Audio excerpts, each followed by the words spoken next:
Hello student, आज हम लोग पढ़ेंगे physical property of organic compound. Organic compound का फिजिकल प्रॉपर्टी, ठीक है ना। तो क्या है मेरा ऑर्गेनिक कंपाउंड का फिजिकल प्रॉपर्टी, ठीक है ना। क्या पढ़ेंगे हम लोग? फिजिकल प्रॉपर्टीज ऑफ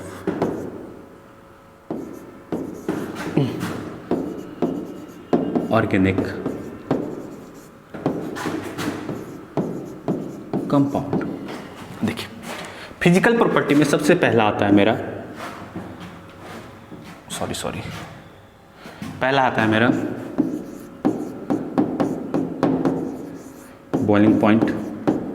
इसके बारे में डिटेल से डिस्कस करेंगे। दूसरा डिस्कस करेंगे मेल्टिंग पॉइंट के बारे में। किसके बारे में? मेल्टिंग पॉइंट के बारे में। और तीसरा डिस्कशन होगा मेरा सॉल्युबिलिटी के बारे में। सॉल्युबिलिटी, ठीक है ना। तो सबसे पहला क्या हम लोग डिस्कस करेंगे? Boiling point. कोई भी ऑर्गेनिक कंपाउंड का बॉइलिंग पॉइंट क्या आता है, दूसरा क्या होता है उसका मेल्टिंग पॉइंट, और तीसरा क्या होता है उसका मेरा सॉल्युबिलिटी, ठीक है ना। तो स्टार्ट करते हैं, ठीक है। पहला है मेरा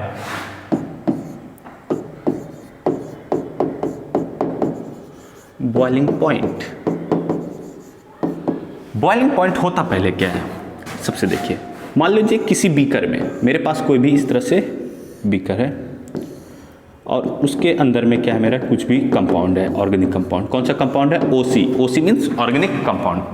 हम उसको क्या कर रहे हैं, यहाँ से हीट दे रहे हैं। क्या दे रहे हैं? हीट। यहाँ से दे रहे हैं हम लोग हीट।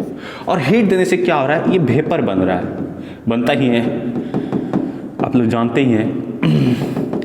ये क्या बनेगा? वेपर। और ये वेपर क्या करेगा, इस एटमॉस्फेयर जो ऊपर में उसके ऊपर प्रेशर अप्लाई करेगा, तो इधर से क्या जनरेट हो रहा है मेरा? Vapour pressure. और ऊपर से जो मेरा अप्लाई हो रहा है, क्या अप्लाई हो रहा है मेरा?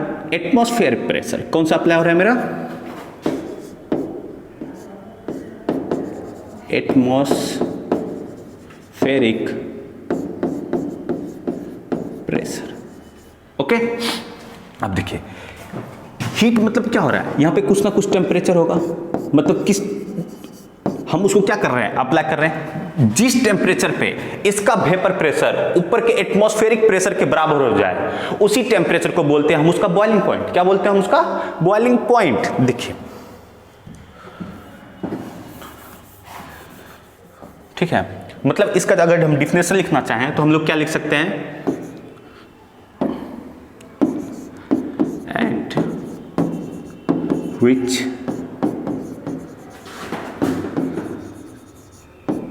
टेम्परेचर, किस टेम्परेचर पे द VP मतलब vapour pressure of organic compound is equal to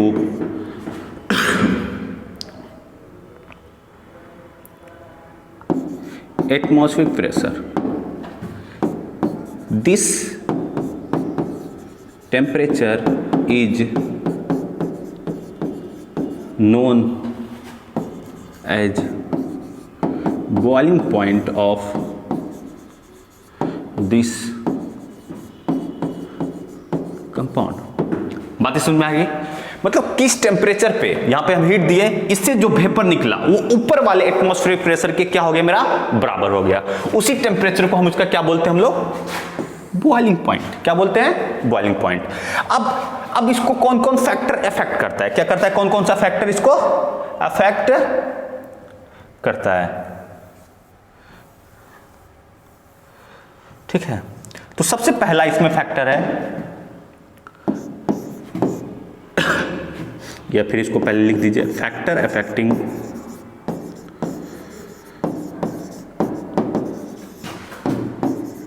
boiling point of organic compound. तो सबसे पहला फैक्टर है, हम बोलते हैं उसको मॉलिक्यूलर मास। और दूसरा फैक्टर होता है उसको हम बोलते हैं ब्रांचिंग। क्या बोलते हैं हम लोग? ब्रांचिंग, ठीक है ना। चलिए नेक्स्ट स्लाइड पे आते हैं। ठीक है ना।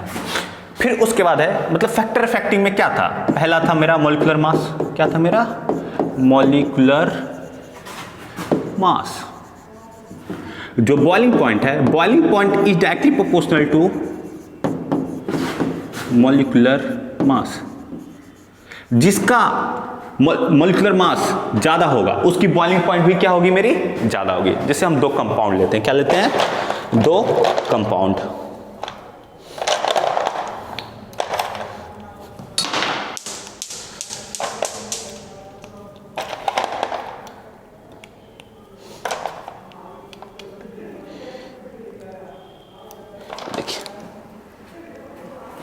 ये मेरा कितना है, कार्बन का कितना चैन, कार्बन का है मेरा 4, मतलब इसमें 4 कार्बन है, 4 कार्बन है, 4 कार्बन होंगे तो कितने हाइड्रोजन होंगे, अभी हम अल्केन बना रहे हैं, कितने बना रहे हैं, अल्केन। जैसे देख लीजिए, सबसे मान लीजिए कार्बन है, क्या है मेरा कार्बन, ऐसे हम मानते हैं 1 2 3 4 और 5 कार्बन, ठीक है ना। अब दूसरा मानते हैं कितने कार्बन, सिर्फ 3 कार्बन का चैन मानते हैं। तो इसमें क्या होगा, कितने हाइड्रोजन, 1 हाइड्रोजन, 2 हाइड्रोजन और 3 हाइड्रोजन, यहाँ पे भी 1 हाइड्रोजन, इस तरह से इसके ऊपर क्या है मेरे हाइड्रोजन लगे हुए हैं, यहाँ पे भी इस तरह से हाइड्रोजन लगे होंगे, ठीक है। ये मेरा अल्केन का सीरीज है। अब देखिए इसमें क्या है, 5 कार्बन, मतलब क्या होगा, इसका मॉलिक्यूलर मास क्या होगा,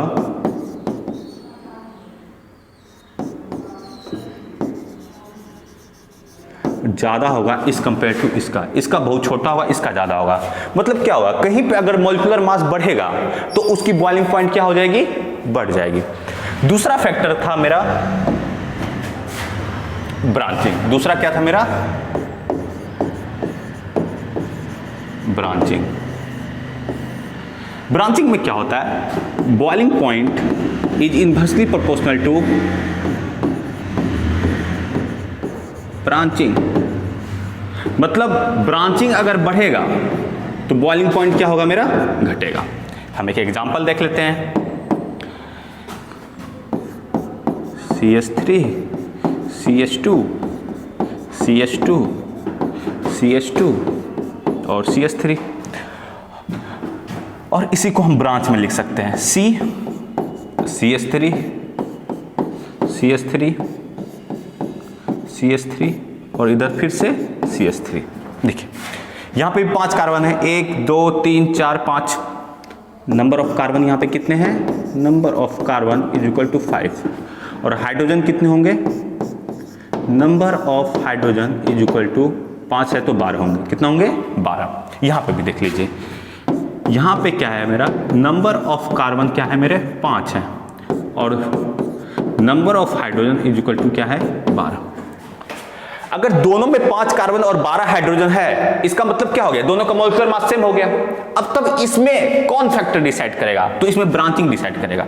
ब्रांचिंग होगी जैसे तो वो क्या होगा, इजिली ब्रेक होगा, क्या होगा मेरा, इजिली ब्रेक होगा, जिसके कारण जो है इसकी जो बॉइलिंग पॉइंट है वो घट जाएगी, इसकी बढ़ जाएगी।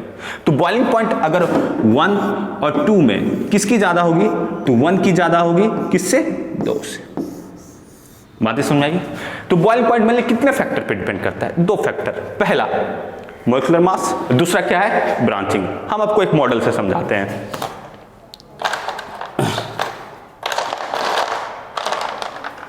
देखिए सबसे पहले क्या था, ये कार्बन का इस तरह से 5 चैन थे, कार्बन का क्या था इस तरह से 5 चैन। देखिए 1 2 3 4 5 होंगे, तो यहाँ पे देखिए सब जगह एक एक क्या है, यहाँ पे होल है और होल पे हाइड्रोजन लगेंगे।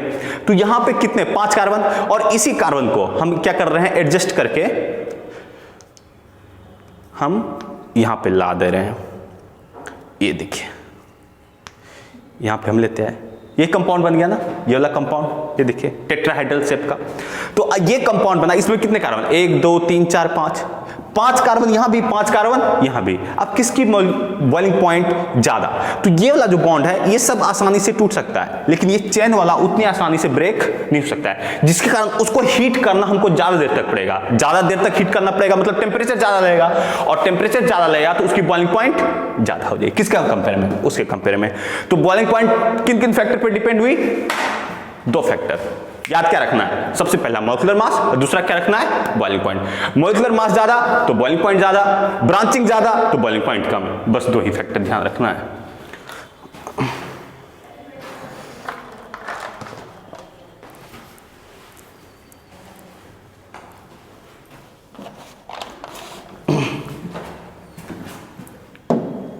फिर आते हैं हम दूसरे नंबर पे, मेल्टिंग पॉइंट। मेल्टिंग पॉइंट का क्या मतलब हुआ, मेल्टिंग पॉइंट मतलब किस टेम्परेचर पे जाके मेल्ट हो जा रहा है, मतलब स्टेट चेंज हो रहा है। क्या हो रहा है मेरा, स्टेट चेंज हो रहा है। मतलब जैसे मान लीजिए सॉलिड था तो सॉलिड से किस में चेंज हो जाएगा मेरा, लिक्विड में। ओके, जैसे मान लीजिए हम आयरन का एग्जांपल लेते हैं। आयरन किस टेम्परेचर पे जाके वो क्या होती है मेरी, वो आयरन के लिक्विड फॉर्म में कन्वर्ट हो जाती है। किस फॉर्म में, आयरन के लिक्विड फॉर्म में। तो जिस टेम्परेचर पे ये स्टेट को चेंज करेगी, क्या हो रहा है इसमें मेरा मेनली चेंज इन स्टेट, ठीक है ना। एक स्टेट से दूसरे स्टेट में चेंज हो रही है और जिस टेम्परेचर पर होगी वही उसका क्या होगा, मेरा मेल्टिंग पॉइंट होगा। तो सबसे पहला इसमें आता है मेरा, अब मेल्टिंग पॉइंट डिपेंड किसके ऊपर करेगी, तो सबसे पहला होता है मेरा melting point depend upon packing fraction. क्या हो, किसके ऊपर डिपेंड करती है मेरी, मेल्टिंग पॉइंट डिपेंड्स अपॉन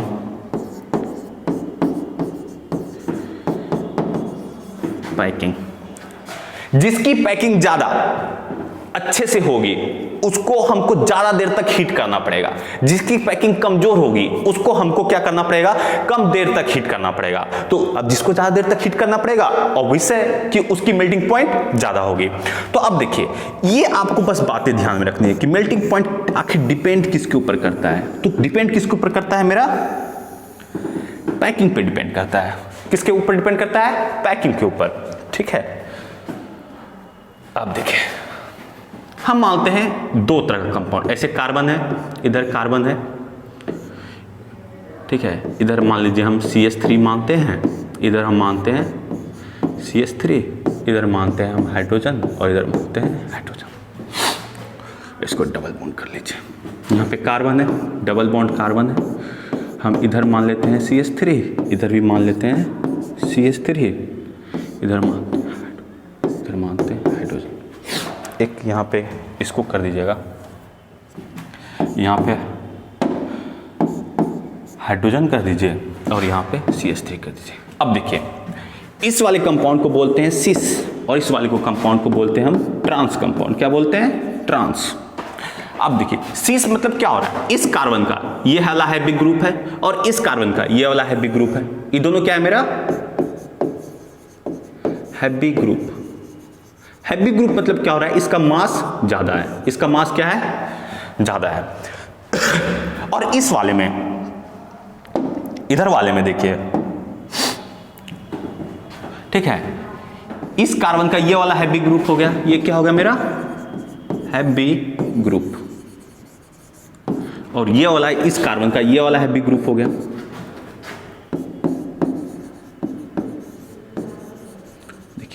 दोनों सेम साइड है, दोनों अपोजिट साइड है, दोनों क्या है मेरे, अपोजिट साइड है। जब दोनों अपोजिट साइड होंगे तो ऐसे को बोलते हैं हम लोग ट्रांस। अगर सेम साइड होंगे तो ऐसे को बोलते हैं हम लोग सिस। अब देखिए, अब क्या होगा, जो ट्रांस है, ट्रांस कैसे बन रहा है, देखिए तो ऐसे ऐसे ऐसे बन रहा है ना। आप कभी भोज खाने गए हैं ना, या फिर आपके घर में कभी शादी हुई होगी, तो आप देखिए कुर्सी के ऊपर कुर्सी आराम से रखा जा सकता है। देखिए ना, ऐसे कुर्सी के ऊपर कुर्सी ऐसे ही तो आता है ना। देखिए ऐसे ही कुर्सी होती है, ऐसे ही कुर्सी होती है, ऐसे। जब ऐसे अच्छे से रखा जाएगा, क्या हो जाएगा, अच्छे से रखा जाएगा तो इसकी पैकिंग बहुत जबरदस्त होगी। पैकिंग क्या होगी मेरी, जबरदस्त, ठीक है ना। इसकी पैकिंग जबरदस्त होगी, जबरदस्त होगी। अगर पैकिंग जबरदस्त होगी, अब देखिए सिस वाले कंपाउंड में, देखिए क्या होता है मेरा, वही भोज भात में आता है बड़ा बड़ा इस तरह से गोल गोल ऐसा, जिस पे खाना बनता है। अगर सब सेम साइज का हो, सब क्या हो मेरा सेम साइज का हो, तो क्या ये पैक हो पाएगा क्या ये अच्छे से? देखिए सब क्या है मेरा सेम साइज, ये ऑल सब क्या है मेरे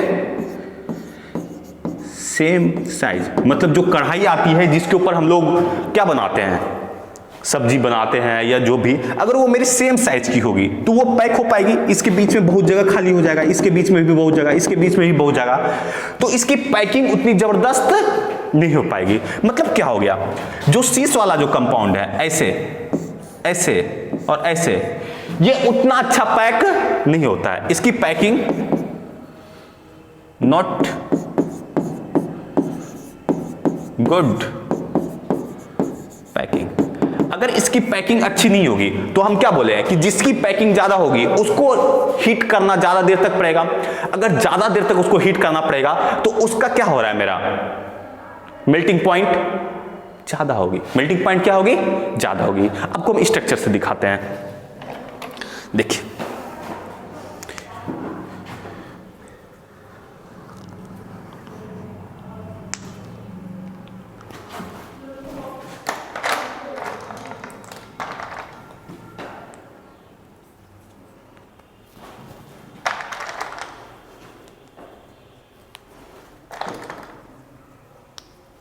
देखिए ये क्या है, मेरा शीश है, शीश है ना, देखिए ऐसे ही सेम है, ठीक है, क्या है मेरा सेम है। तो ये क्या हो गया मेरा शीश, सॉरी उल्टा हम देख रहे हैं, ये ट्रांस है, यहाँ पे शीश है, देखिए ये क्या है मेरा शीश। और यही ग्रुप अगर क्या लग जाए, ऐसा लग जाए ऐसा, तो ये क्या होगी ट्रांस। अभी दोनों हाइड्रोजन को छोड़ दीजिए क्योंकि ये पैकिंग में भाग नहीं ले रहा है। देखिए ये ट्रांस की जो पैकिंग है ऐसे, ये बहुत अच्छे से होगी, ऐसे ऐसे ऐसे ऐसे। लेकिन शीश वाली की जो पैकिंग होगी वो इसके ऊपर फिर से आएगा, फिर से इसके ऊपर आएगा, तो उतनी अच्छी पैकिंग नहीं होगी। बातें समझ में आएगी ना। तो अब हम मेल्टिंग पॉइंट किसके ऊपर देखते हैं, देखते हैं पैकिंग ऊपर। मेल्टिंग पॉइंट किसके ऊपर देखते हैं, पैकिंग। और किसकी पैकिंग अच्छी है, शीश वाली की, ट्रांस की। तो यहां पे जो ट्रांस कंपाउंड है उसकी पैकिंग अच्छी है, तो इसकी जो मेल्टिंग पॉइंट होगी वो क्या होगी, मेरी शीश से ज्यादा होगी। क्या होगी, मेरी शीश से ज्यादा होगी।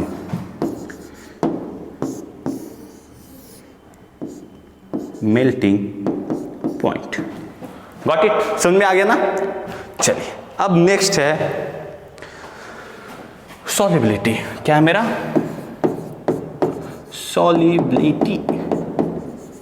सॉल्युबिलिटी का सीधा सा कॉन्सेप्ट है जो आपके सिलेबस में है, लाइक डिजॉल्व लाइक। क्या है मेरा लाइक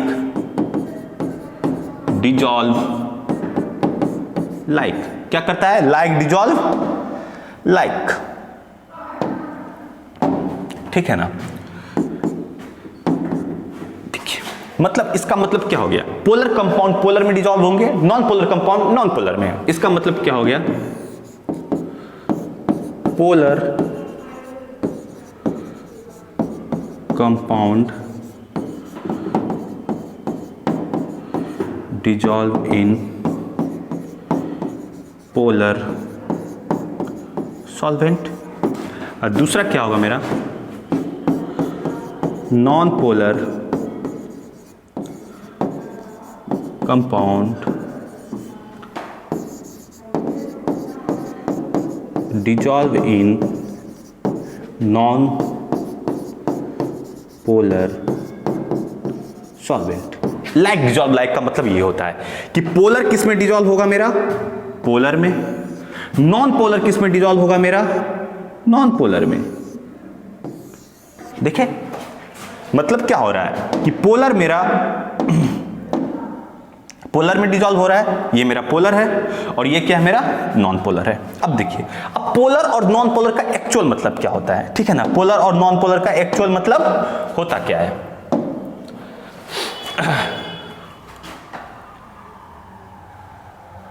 सबसे पहले देखते हैं पोलर। क्या देखते हैं, पोलर। पोलर का मतलब होता है पोल। क्या मतलब होता है, पोल। कोई भी ऐसा कंपाउंड जिसमें क्या हो, पोल का जनरेशन हो।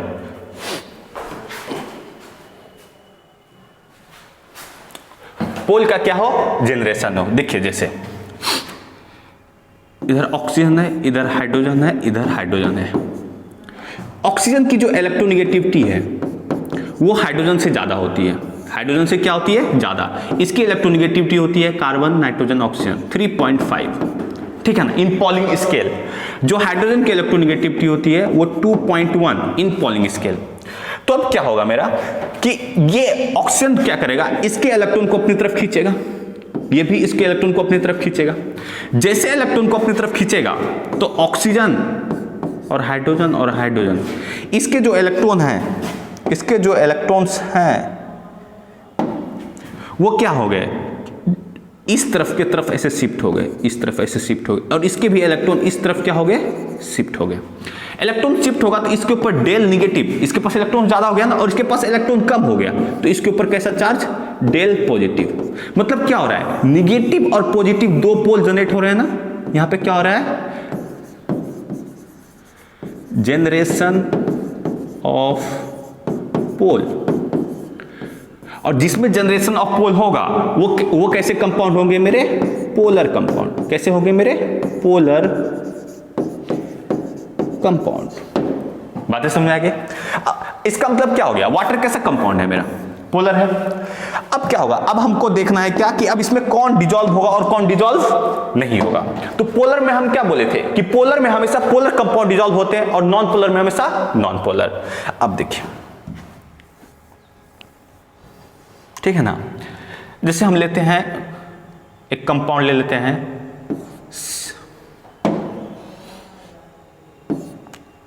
CH3C डबल बॉन्ड O और H। देखिए ये कंपाउंड क्या है मेरा, पोलर है कि नॉन पोलर है। देखिए ये इधर से इलेक्ट्रॉन को खींचेगा, ये भी इलेक्ट्रॉन को खींचेगा। मतलब क्या हो रहा है, यहाँ पे मेनली डेल पॉजिटिव जनरेट होगा और यहाँ पे क्या होगा, डेल नेगेटिव। इसका मतलब ये क्या हो गया मेरा, पोलर है। क्योंकि कार्बन की जो इलेक्ट्रोनेगेटिविटी होती है वो 2.5 होती है और इसकी कितनी होती है मेरी, 3.5। ठीक है ना, इलेक्ट्रोनेगेटिविटी ही दर्शाता है कि इलेक्ट्रॉन उससे कितना पकड़ के खींच रहा है। जैसे ये मेरा कंपाउंड है, ये मेरा कंपाउंड, ये खींच रहा है इससे करके, ठीक है। तो ये पोलर, ये पोलर, मतलब ये क्या हो गया, ये एसिड है, ये क्या है मेरा एसिड, और ये क्या है मेरा वाटर, ये क्या है मेरा वाटर। इसका मतलब क्या हो रहा है, वाटर और एसिड आपस में क्या है, मिसिबल है, वो आपस में घुल सकते हैं, घुलनशील हैं, ठीक है ना। इसका मतलब क्या हो रहा है, वाट एसिड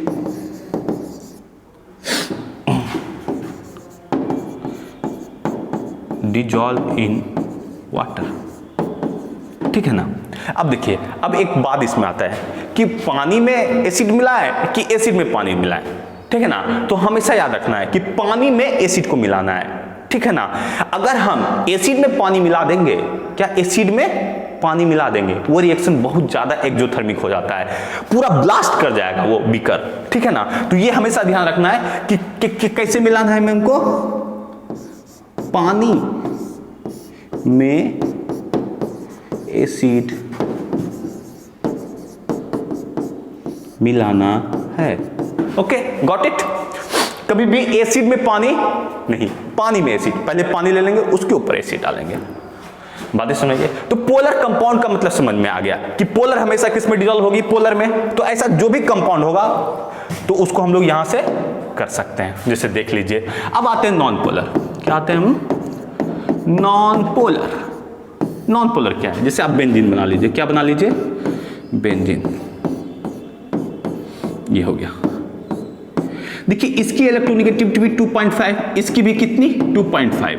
तो क्या होगा, जब दोनों की इलेक्ट्रोनेगेटिविटी 2.5 है तो एक दूसरे की खींचेगा, नहीं खींचेगा। अब बराबर, कभी कभी देखते हैं बराबर के मुकाबले में एक दूसरे को क्या करता है, मतलब चलिए हम जैसे हम बहुत ज्यादा क्या है अमीर हैं, कोई हम मेरे इतना अमीर है तो उसमें शादी आराम से हो सकता है ना, इसमें क्या हो सकता है, शादी आराम से हो सकता है। मतलब किसी तरह का पोलरिटी नहीं होगा, इसमें कोई भी तरह का पोल जनरेट नहीं होगा, ना ही ये इसको ज्यादा खींचेगा ना ही ये इसको ज्यादा खींचेगा। ओके, तो अब क्या होगा, यहां पे अगर पोलरिटी नहीं होगा इस कार्बन पे और इस कार्बन पे, तो ये कैसा कंपाउंड हो गया मेरा, नॉन पोलर। कैसा कंपाउंड हो गया, नॉन पोलर। अब नॉन पोलर में हमेशा कौन सा कंपाउंड डिसॉल्व होगा, नॉन पोलर। जैसे आप देख लीजिए, आप बना लीजिए हेक्सीन, ये साइक्लोहेक्सेन, ये वाला साइक्लोहेक्सेन, ये बेंजीन नहीं है, ये है बेंजीन। हर एक जगह एक हाइड्रोजन है, हर एक जगह क्या है मेरा, एक हाइड्रोजन है, तो इसको हम लोग क्या बोलते हैं, बेंजीन। और यहाँ पे डबल बॉन्ड सिर्फ हेक्सेन है, इसको क्या बोलते हैं हम लोग, साइक्लोहेक्सेन, साइक्लोहेक्सेन। तो साइक्लोहेक्सेन और बेंजीन आपस में क्या होंगे मेरे, मिसिबल होंगे, क्योंकि ये भी नॉन पोलर है और ये भी क्या है मेरा, नॉन पोलर है। नॉन पोलर और नॉन पोलर क्या हो गया मेरा, मिसिबल है। पोलर पोलर मिसिबल है, ठीक है ना। लेकिन जब आप हायर क्लास में जाएंगे तो ऐसा कॉन्सेप्ट क्या हो जाता है, बहुत जगह रॉन्ग हो जाता है। तो भी हायर का हम लोग बात नहीं कर रहे हैं, लेकिन आपके सिलेबस में इतना ही है। तो आज हम लोग क्या क्या पढ़े, सबसे पहले हम लोग क्या पढ़े बताइए, सबसे पहले पढ़े बॉइलिंग पॉइंट, उसके बाद क्या पढ़े, मेल्टिंग पॉइंट, और तीसरा क्या पढ़े हम लोग, सॉल्युबिलिटी। यही कॉन्सेप्ट इतना ही है। आप अलग अलग चैप्टर में जाएंगे तो अलग अलग कुछ कुछ बातें लिखी होगी, ठीक है ना। कहीं पे जैसे आप एसिड वाले चैप्टर में जाइएगा तो वहां पे हाइड्रोजन बॉन्डिंग उसके बॉइलिंग पॉइंट को क्या करती है, बढ़ा देती है। तो वो सब उस चैप्टर का इंट्रोडक्शन है कि वहां पे हाइड्रोजन बॉन्डिंग आया तो वहां पे बॉइलिंग पॉइंट क्या हो जाएगी, इंक्रीज हो जाएगी। लेकिन कॉन्सेप्ट जो था वो इतना ही था। इतने में ही क्या होता है, सारा इधर से उधर, उधर से इधर करके क्वेश्चंस बनते हैं। ओके, तो आज की क्लासों को यहीं पे करते हैं। आप लोग को समझ में आया होगा तो आप बताइएगा। ओके, चलिए, थैंक यू।